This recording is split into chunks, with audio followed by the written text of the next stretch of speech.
Assalamu alaikum, que la paix soit sur vous. Islam social, un modèle, oui ou non? Nous allons aborder ce sujet en 2 chapitres, 2 vidéos, si Dieu le veut, Inch'Allah.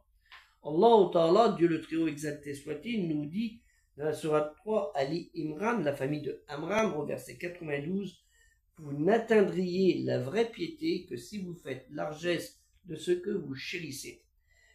Tout ce dont vous faites largesse, Dieu le sait certainement bien.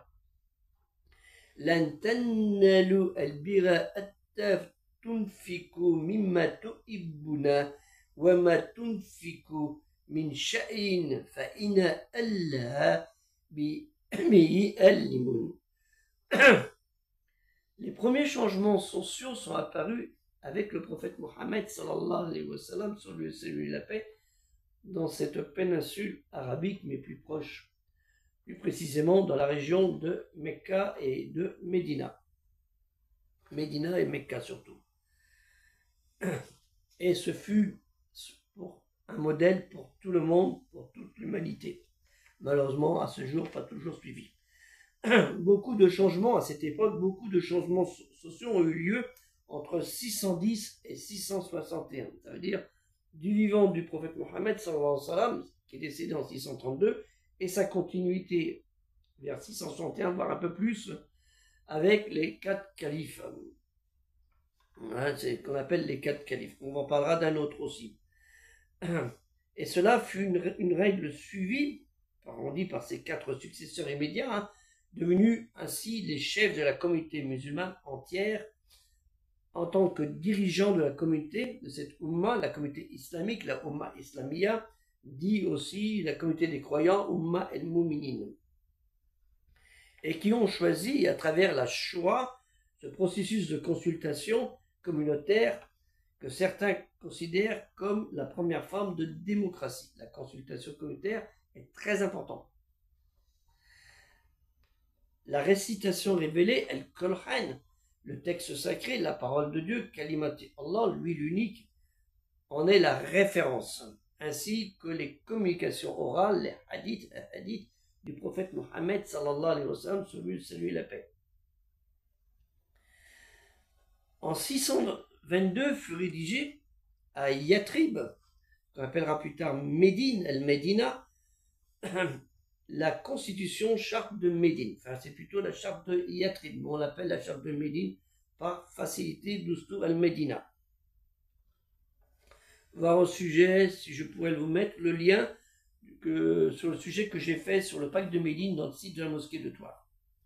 Et ce pacte fait un exemple, un modèle social pour la société humaine de son temps et à venir, et même jusqu'à ce jour. Malheureusement, pas tout le temps appliqué. Le prophète Mohammed sallallahu alayhi wa sallam, sur lui le salut et la paix, était à la fois un réformateur social et moral. Il condamna les pratiques des Arabes païens comme l'infanticide féminin, on tuait des petits enfants, on les enterrait, l'exploitation des pauvres, avec les esclaves, et d'une façon vraiment dure. C'est pas des esclaves qu'on traitait très bien, c'est des esclaves qu'on traitait très dur, comme la Rome, à l'époque de Rome. Le prêt avec l'exploitation des pauvres, le prêt avec intérêt, le usuraire, le riba, le meurtre, les faux contrats, l'autorisation de tuer qui on veut, sans qu'il y ait justice. Les faux contrats, la fornication, l'adultère, le vol, et ainsi de suite, et j'en passe. L'insistance du prophète Mohammed sallallahu alayhi wa sallam, sur lui salut et la paix de Dieu, fut que chaque personne était personnellement responsable, non pas au droit coutumier tribal, mais à la loi divine, à la loi de Dieu, Sunnat Allah, qui était dominant et qui devait dominer et régir la société communautaire. Et cela a secoué les fondements même de la société arabe et plus tard toutes les sociétés à travers le monde où s'est diffusée la pensée musulmane, on va dire comme ça, et bien plus loin dans les pays dits non musulmans.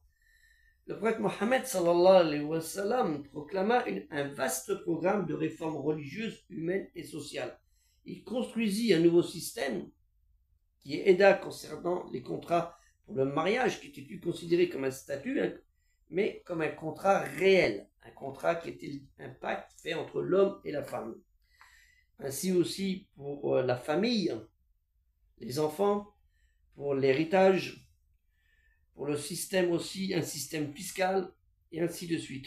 Et une sécurité qui existait, une sécurité de l'épouse et de la femme en cas de veuvage ou en cas de divorce. Parce que le divorce n'est pas interdit en islam. Il est déconseillé, mais il n'est pas interdit. Donc il y avait une protection à ce sujet. Donc vous voyez, tout était fait bien avant la jurisprudence, on va dire, occidentale à ce sujet. Et cette constitution fut un prémisse des autres constitutions que je vous ai dit, comme celle en Europe et aux États-Unis au XVIIIe siècle. Un exemple, l'islam, l'obéissance totale à Dieu, réduisait l'effet des rivalités de sang, comme je l'ai dit tout à l'heure, ce qui était commun chez les Arabes, et en encourageant la compensation en argent plutôt qu'en sang. Bien que ça devient pour certains une pratique de facilité. Hein. Je te tue, je te donne de l'argent, je compense, en ayant l'intention de tuer quelqu'un, mais juste comme ça, je n'irai pas en prison, on ne va pas me couper la tête. Vous voyez ce que je veux dire? Ça existe, sauf ça dépend quelle personne tu tues. Hein. Dans certains pays, si quelqu'un de ton pays, on s'arrange. Si c'est pas quelqu'un de ton pays, c'est pas intéressant, on peut le zigouiller, ça pose aucun problème. C'est un peu malheureux. Deuxième exemple, les concepts du bien-être et de pension ont été introduits dans la première loi musulmane sous la forme d'aumône purificatrice, qu'on nomme zakat. Zakat en hébreu, c'est une aumône aussi purificatrice chez les Hébreux, et chez les chrétiens, les chrétiens, je veux dire en langue syriaque-araméenne, la langue de Jésus, fils de Marie, on dit aussi zakat. Mais il y a la forme aussi la zakat amal, le bien sur la fortune, hein, le bien sur la fortune, qui existait déjà et que nous on le connaît avec nos impôts sur la fortune pour ceux qui ont un peu des biens importants, et qui est un des 5 piliers de la foi religieuse musulmane, hein, Arkan al-Islam, dit aussi pilier de la religion Arkan al-Din.